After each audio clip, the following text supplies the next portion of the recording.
매우 중요한 정보 하나를 알려드리도록 하겠습니다. 보수, 극보수, 기득권 내부에서 바라본 총선 1년 전 정세 분석입니다.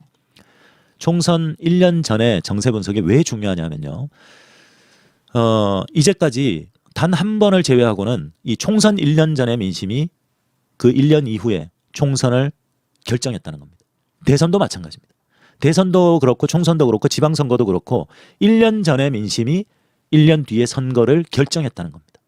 심지어 윤석열이 대통령이 되는 것도 마찬가지였습니다.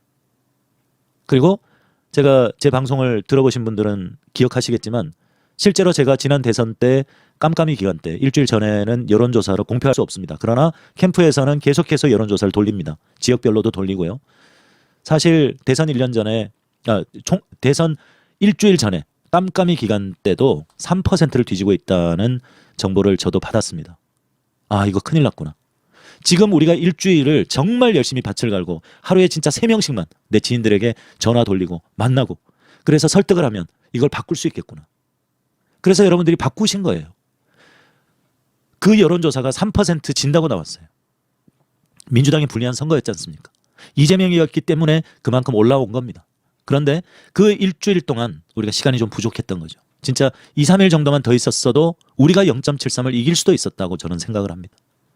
그렇게 안타깝게 대선을 패배를 했었죠. 근데 최근에 보수 그러니까 기득권 내부에서 바라보고 있는 총선 1년 전 정세 분석이라는 자료를 제가 오늘 소개를 해드리겠습니다. 자, 첫 번째 자, 이거는 짤로도 제가 올려드리려고 해요. 수락님의 인터뷰와 함께 짤로도 올려드리려고 합니다.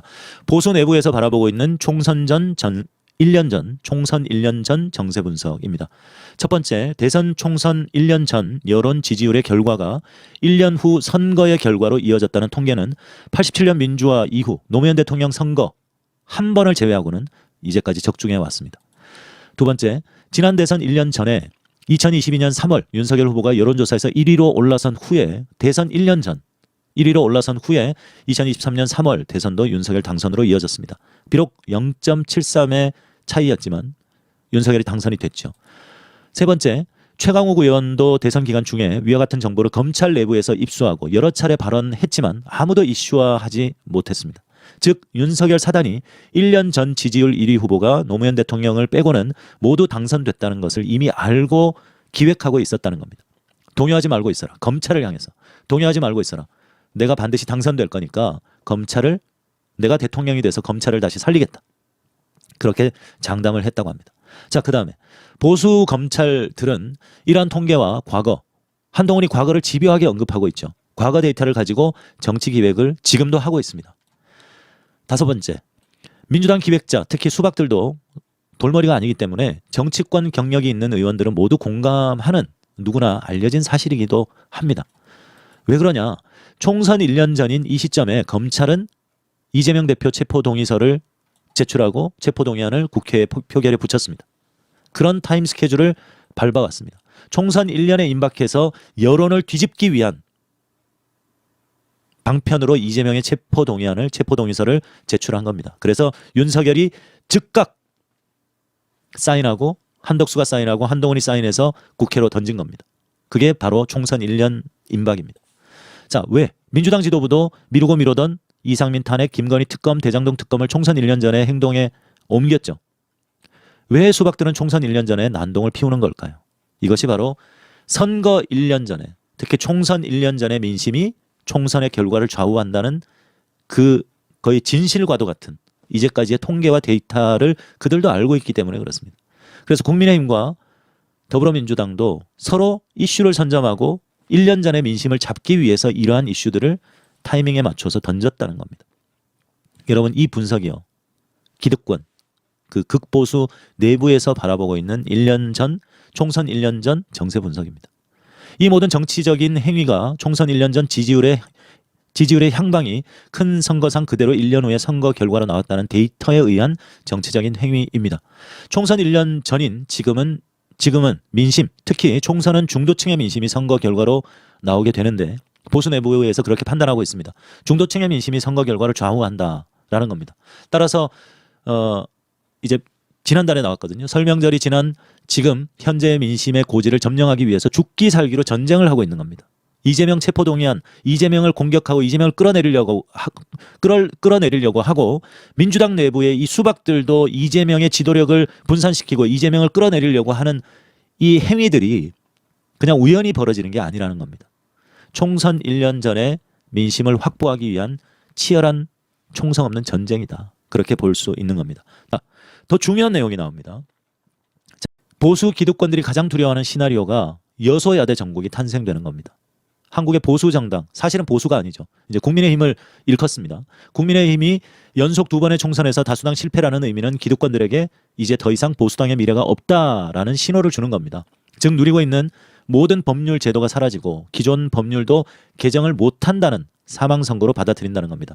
더 이상 보수당에 기댈 수 없다고 판단하게 되는 겁니다. 그래서 이제 기득권 보수들도 각자 도생을 해야 된다라고 판단하는 겁니다. 이들이 가장 두려워하는 시나리오가 바로 이겁니다.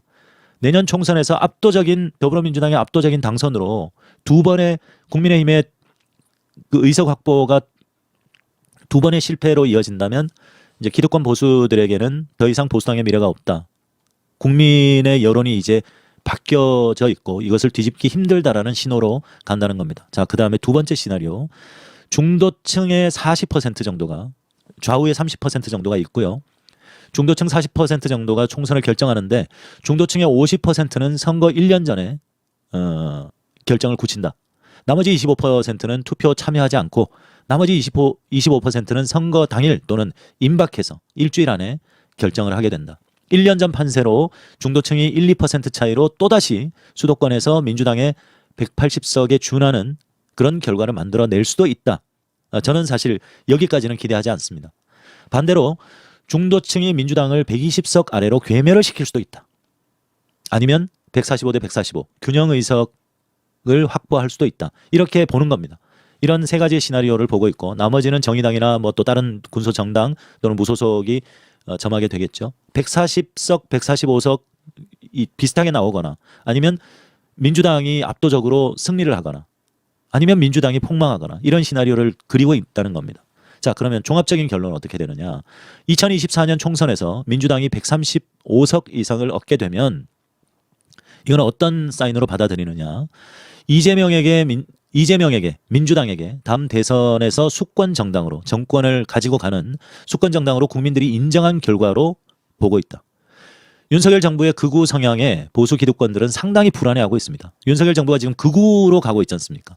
그런데 한국의 이 거의 40%에 달하는 중도층이라고 이 사실 실체는 없지만 이 중도층들은 극우나 극좌를 싫어합니다. 태극기 부대도 싫어하고 무조건 민주당 하는 사람들도 싫어해요. 극으로 치닫는 것을 싫어한단 말입니다. 그런데 윤석열 정부가 지금 극우 성향으로 치닫고 있거든요. 정광훈이 데려놓고 선거하는 거 보세요.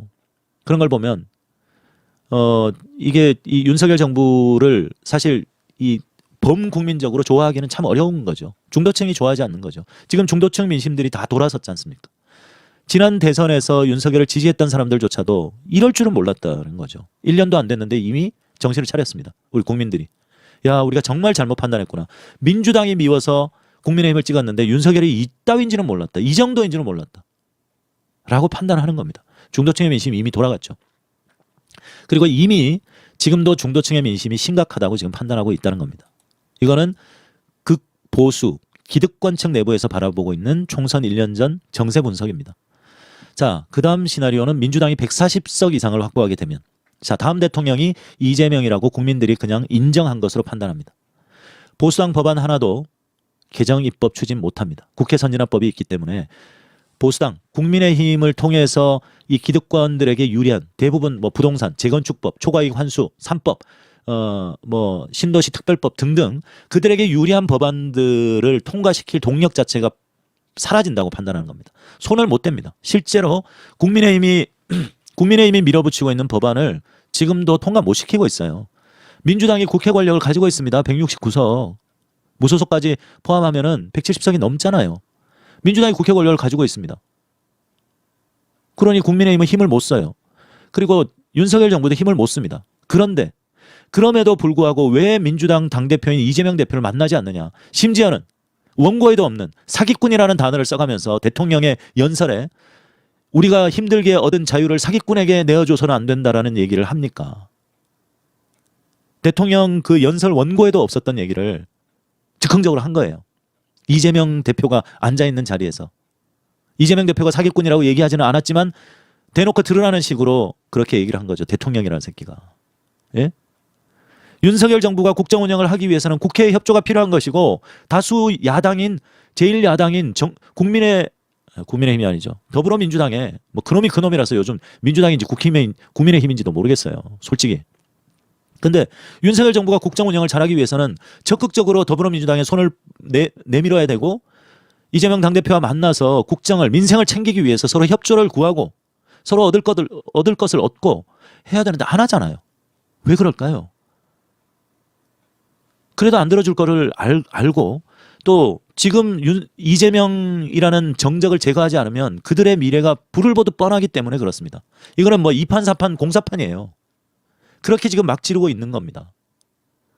대통령의 연설문이 사기꾼이라는 얘기를 어느 대통령이 했습니까? 우리가 힘들게 일궈낸 자유를 사기꾼에게 뺏겨서는 안 된다? 이런 얘기를 즉흥적으로 했다는 것은 이거는 대통령이 해서는 안 되는 말이거든요. 자, 그래서 민주당 140석을 이상을 확보하게 되면 다음 대통령은 이재명이라고 국민들이 인정했다고 판단하고 보수당의 법안, 국민의힘의 법안 하나도 개정 입법을 추진을 못한다. 국회 선진화 법에 밀려서 부동산 재건축 초과이익법, 초과이익 환수 3법이 아니라 초과이익 3법이죠. 그들이 원하는 것은 초과이익에 대해서도 별로 세금 내지 않고 그걸 보장해 달라는 겁니다.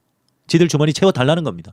신도시 특별법 이런 것들 아무것도 손 못 댑니다. 민주당이 이것까지 저들과 야합을 하면 민주당은 우리가 기대할 이유가 없지요. 이건 반드시 막아야 되는 거죠. 그 중심에 그래도 이재명 대표가 있습니다. 여러분, 이재명 대표가 답답하죠.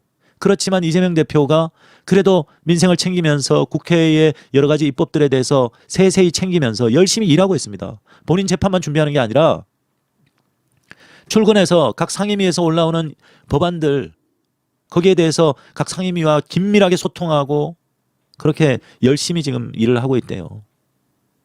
이걸 민주당의 협조 없이는 못하거든요. 불가능하다고 판단하는 겁니다.